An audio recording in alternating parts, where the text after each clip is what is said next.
வெற்றிவேல் முருகனுக்கு அரோகரா. வைத்தியர் அருண்குமரப்பன். முந்தின வீடியோவில் இந்த பாகசாலை முருகனை பற்றி ஒரு தகவல் சொல்லியிருப்பேன். இப்போ ஒரு அரிதான தகவலும் சொல்கிறேன், மேலும் சொல்கிறேன். இந்த பாகசாலை முருகன் பார்த்திங்கன்னா முன்னொரு காலத்தில் வந்து பார்த்திங்கன்னா இந்த பக்கத்தில் ஆட்சி செய்த ஆங்கிலேய கலெக்டர் ஒருவர் வந்து இந்த பக்கத்தில் ஓடக்கூடிய குசத்தலை ஆற்றை கடக்கும் பொழுது அதிகமாக வெள்ளப்பெருக்கு ஏற்பட்டனால இந்த பக்கத்தில் இருக்க ஒரு மரத்தடியில் வந்து தூங்கியிருக்காரு.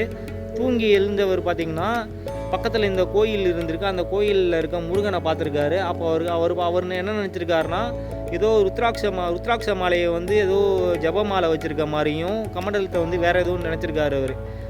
அவர் வந்து உடனே பாதிரியார் தான் நிற்கிறாரு போல் அப்படின்னு நினச்சிட்டு போயிட்டார். அங்கே இருக்கவங்க உள்ளே போய் பார்க்கணும் உத்து பார்க்கலாம் அப்படின்னு உள்ளே போகும்பொழுது அங்கே இருக்கவங்க அவரை உள்ளே விடலை.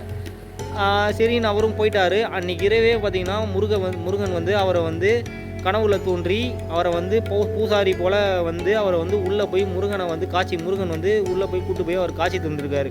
அதனால் அன்னையிலேருந்து பார்த்திங்கன்னா இந்த முருகனை வந்து பார்த்திங்கன்னா பாதிரி ஐயா என்று இந்த பக்கத்தில் இருக்கவங்க அழைச்சிட்ருக்காங்க. அப்பேற்பட்ட ஒரு சிறப்பான முருகன் தான். ஒரு பிரிட்டிஷ் கவர்னருக்கே வந்து தன்னை வந்து காட்டியிருக்காரு, காட்சி கொடுத்துருக்காரு. அப்பேற்பட்ட ஒரு சிறப்பான முருகன். வாழ்க்கையில் வெற்றி பெறணும்னு நினைக்கிறவங்க, தலையெழுத்தை மாற்றணும்னு நினைக்கிறவங்க இந்த முருகனை வந்து தரிசனம் பண்ணிட்டு போங்க.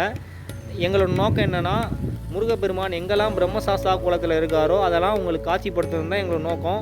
அவ்வகையில் இன்றைக்கி வந்து இங்கே பாகசாலை முருகனை தேடி வந்திருக்கோம். வாழ்க்கையில் வெற்றி பெறுங்க. வாழ்த்துக்கள்.